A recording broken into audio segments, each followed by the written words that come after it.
I hear the train a-comin'. I hear her close at hand. I hear those car wheels rumbling, a-rolling through the land. Get on board, little children. Get on board, little children. Get on board, little children.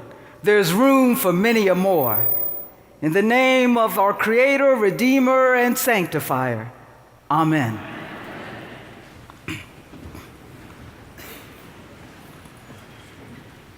Good morning, church. Good morning.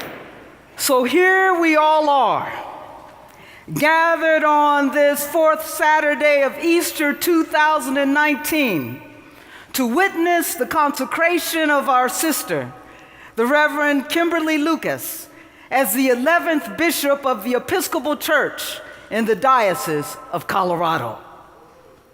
And as we gather here to witness this consecration, we gather as the church, the Episcopal Church, in which it took 134 years after the consecration of its first bishop, Samuel Seabury, in 1704, to consecrate its first black bishop suffragans, Edward Denby and Henry Delaney, in 1918. And where it took this church 52 years after those consecrations to consecrate its first black diocesan bishop, John Burgess, in 1970. And where it took 19 years after that consecration to consecrate its first black female bishop, who was also the first woman, suffragan Barbara Harris, in 1989.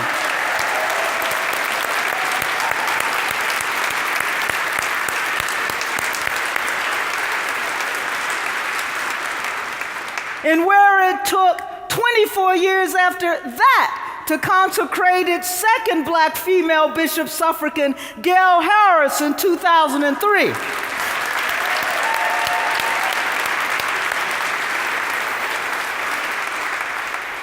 And where it took 14 years after that, which, mind you, was some 233 years after the consecration of Seabury and 49 years after Burgess, to consecrate its first black woman as a diocesan bishop, Jennifer Baskerville, in 2017.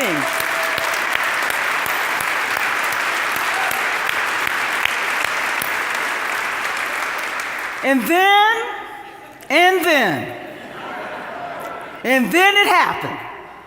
Just a year later, there was Diocesan Bishop Carly Hughes, and a year after that, Diocesan Bishop Phoebe Rolfe, and now, just 2 weeks after that, we are here to witness the consecration of Kim Lucas, the fourth woman blessed with ebony grace to be consecrated as a diocesan bishop within the span of a year after 233 years of waiting for just one.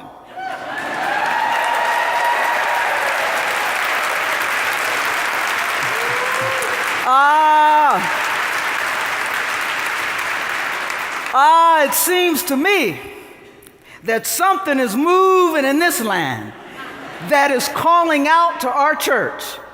And so it is no wonder that as I was thinking about the road we have traveled to get to this moment in the life of our church, the words, "Get on board, little children, get on board, little children," kept playing over and over and over again in my mind. Why these words? Because these words come from a spiritual which, like most, if not all spirituals, was born from the hardships and yearnings of the enslaved and inspired by the Bible's gospel news, which is nothing less than the good news about God's promised future. A future where all of God's children will be free to live into the fullness of whomever God had created them to be in all of the uniquely creative ways in which they have been created. And so it was that the train rumbling through the land about which the enslaved women, men, and children were singing, and on which they were called to get on board, was for them nothing other than a train that signaled the movement of God in their history. This was a divine movement, a movement leading toward freedom, a sure and certain freedom on earth as it is in heaven. And so, yes, it was these words of gospel testimony from a people being called to get on the freedom train that was moving toward God's just future that came to my mind as I thought about this day in our church's history. For it seems to me there is a train moving through this our land, and indeed through this church, calling out to all of us to get on board. It is the very train about which the enslaved sung. It is the train that is God's movement toward freedom. It is the train that is nothing less than the Jesus movement into which our presiding bishop has called us. Therefore, as we sit here in this cathedral on this morning to witness to the consecration of Kim as a bishop in a church where not so long ago she would not be a priest, let alone in a land where not so long ago she would not be free, well, all I can say is this, that I hear a train a rumbling through the land with the call to get on board, little children, get on board.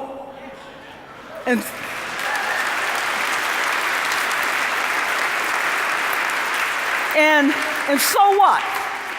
So what, I ask, will it mean for us who sit here on this morning to get on board the train of freedom that is the Jesus movement rumbling through our land in this our time? The answer to this comes to us, I believe, in our reading this morning from Luke's resurrection narrative, as it reports the third appearance of the risen Christ. We enter this Lucan narrative at a time when the disciples are still talking about Jesus' appearance to two of their companions on the Emmaus Road. As they are talking, out of nowhere, Jesus appears in their midst, pronouncing, "Peace be with you." Now, because some believed that they were seeing a ghost and that it was not actually Jesus in the flesh, Jesus said to them, "Look at my hands and my feet, and see that it is really I." To be sure, Jesus shows his hands and his feet to convince the gathered disciples that he is the very same Jesus who was crucified. Nevertheless, that he does this is about more than responding to their doubt. For in showing his hands and his feet, Jesus is drawing attention to the piercing wounds of his crucifixion. Church, there is something about the wounds.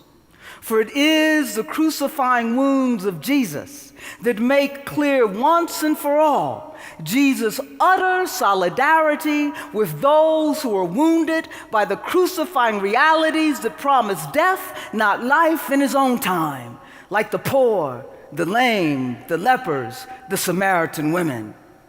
There is something about his wounds.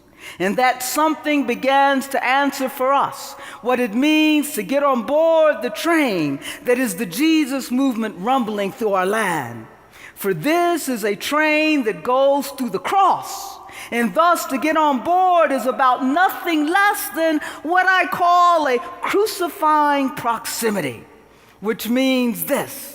This is a train that is proximate, to borrow from the words of Brian Stevenson in his book, Just Mercy, proximate with those who bear the wounds of crucifying realities in this our time.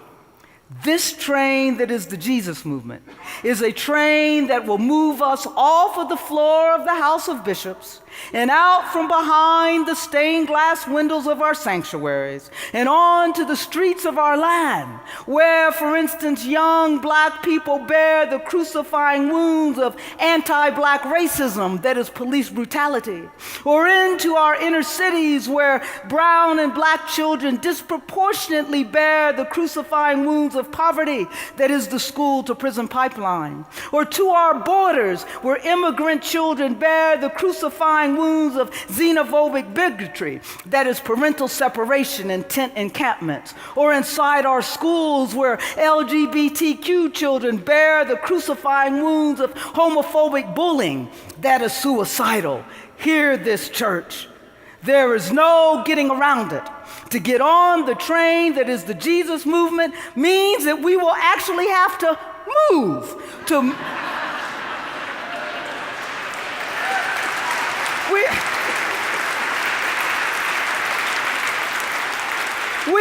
going to have to move our bodies to the crucifying places in this our land so that we can see the wounded hands and feet of God's children who are trapped in the crucifying reality so that we can know the truth of their stories, the truth of their struggles, the truth of their strivings as they live and speak it, their truth, not our speculation and data-driven analysis about who they are.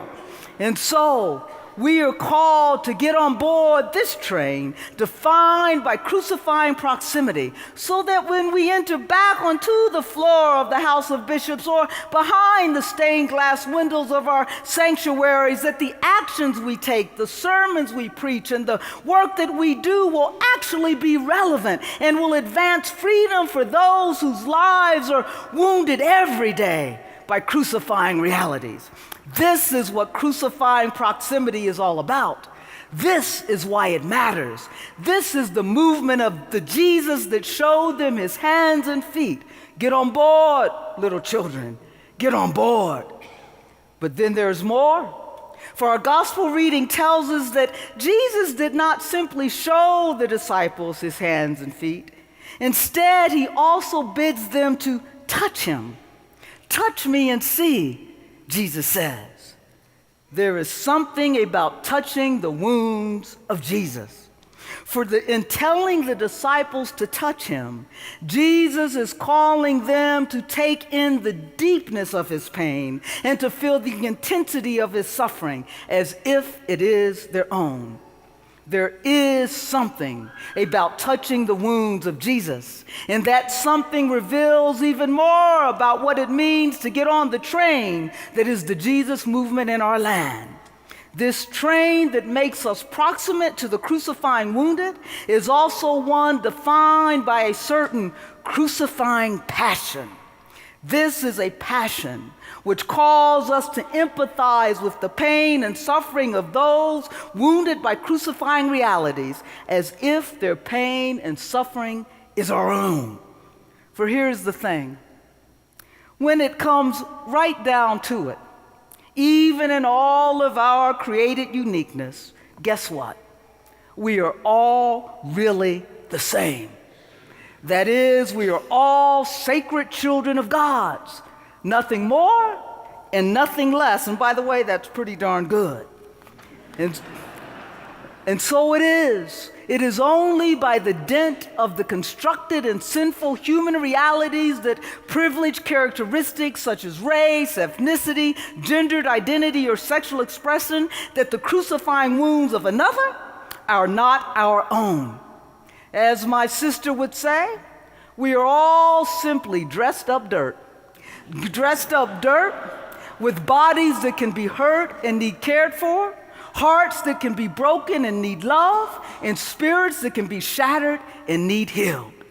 Thus, to get on board the train that is the Jesus movement is for us to feel the sufferings of others, recognizing ourselves in them in us, so that we never ever resign ourselves to or get comfortable with the undue and unjust suffering of any one of God's sacred children.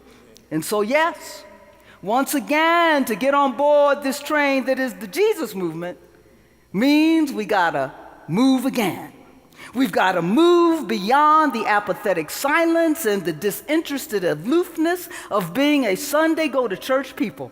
So to raise our voices and to show up in protest against those systems and structures, policies and procedures that inflict crucifying wounds of pain and suffering on any one of God's children. Church, research makes clear that people are rarely moved to act, let alone change their worldview or assumptions as a result of numbers, facts, and figures. No. Compassion is born from experiencing the suffering of another. This is what crucifying passion is all about. This is why it matters. This is the movement of the Jesus that said, "Touch me and see." So get on board, little children. Get on board. But then there is just one more thing about this train that is the Jesus movement. For this we know, the story of Jesus does not end with crucifying realities. Indeed, as Luke tells us, the one who died on the cross is the one who appears in the midst of the disciples. And when he appears, he immediately proclaims, "Peace be with you," before he even shows his hands and his feet. In so doing, he makes clear that crucifying wounds are not triumphant. Indeed, they have been overcome by the good news of God, that is peace.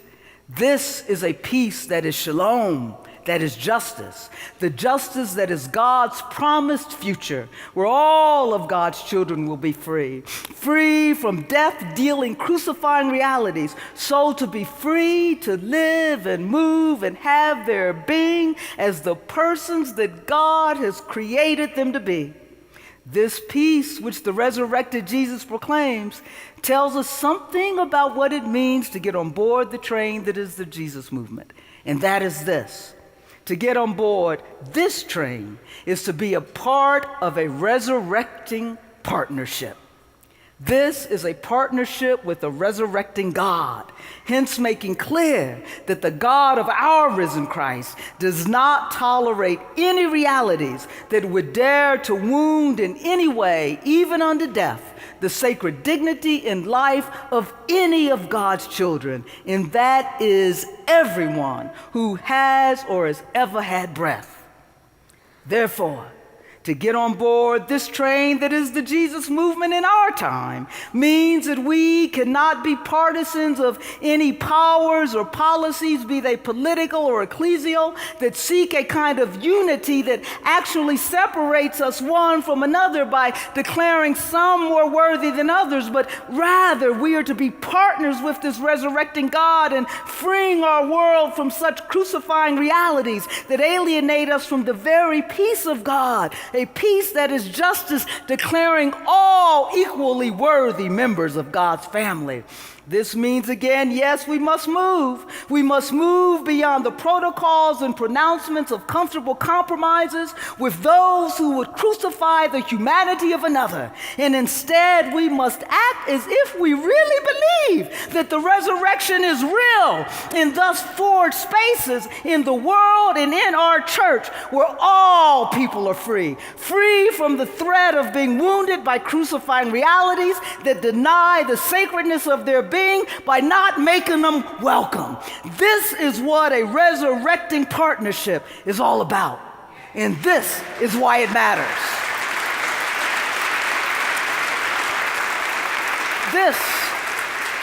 This is the movement of the Jesus that appeared in the mist proclaiming, "Peace be with you." Get on board, little children. Get on board. And so there you have it. The answer to our question of what it means to get on board the train that is the Jesus movement rumbling through our land. This is a train that moves through the cross, thereby calling us to a crucifying proximity and calling us to a crucifying passion with those wounded by crucifying realities, so that we may be resurrecting partners with God in bringing us closer to the future of God's, that is justice, a justice that means freedom. And so what? What does all of this really mean as we sit here in this cathedral to witness to the consecration of Kim Lucas as the 11th diocesan bishop of the Episcopal Church in Colorado? What might it look like for us to get on board the train of freedom that is rumbling through this land, through this diocese? As I stand here in this pulpit on this morning, I know at least one place this train will take us. It will take us to those spaces where our children are bearing the crucifying wounds of gun violence that disparages their dignity and destroys their lives. This train is calling us to be proximate in the classrooms of fear and anxiety, And also in the neighborhoods and on the streets that don't make it onto the news, where our children, mostly black and brown, bear the crucifying wounds of gun violence in their day-to-day living. By dint of sinful constructs of privilege they have not been accorded. We are called to touch and see all of our children's wounds so that we can do the things that matter beyond resolutions and prayers, so that not another of God's children must lose their life to a gun or to saving a classmate from the violence of a gun, or to have to suffer silently from the trauma of guns crackling all around them. We are called to get on board this train. To get on board this train of crucifying proximity and crucifying passion, so that we can partner with God in doing the work that matters to resurrect life possibilities for our children, God's children. As we sit here in this cathedral in Denver,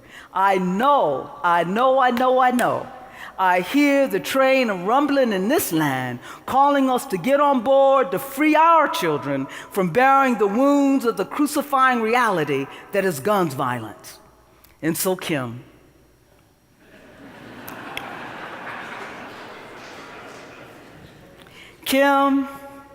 stand. Yes.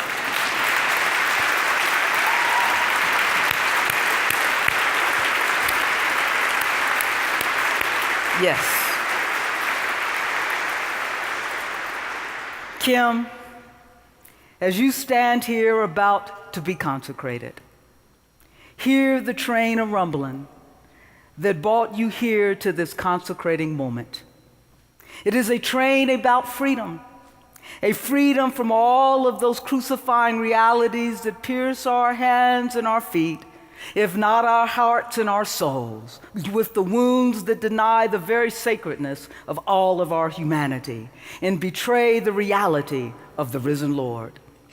We are here today in this place because there was a people before us who, even as they bore their wounds, heard the train a rumbling and got on board to free our land and to free this, our church, from the crucifying realities that held us all back for some 233 years from a time like this.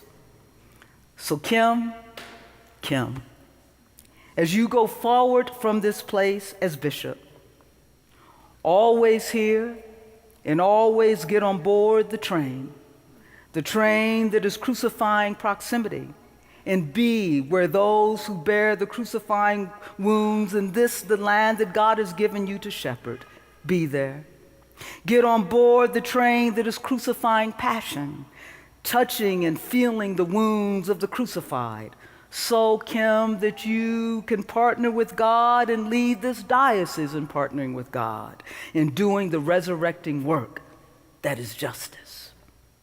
And for those of us who have come here to witness this movement, I say this: I hear the train a-coming. I hear her close at hand. I hear those car wheels rumbling and rolling through the land. Get on board, little children. Get on board, little children. Get on board, little children. There's room for many a more. Amen.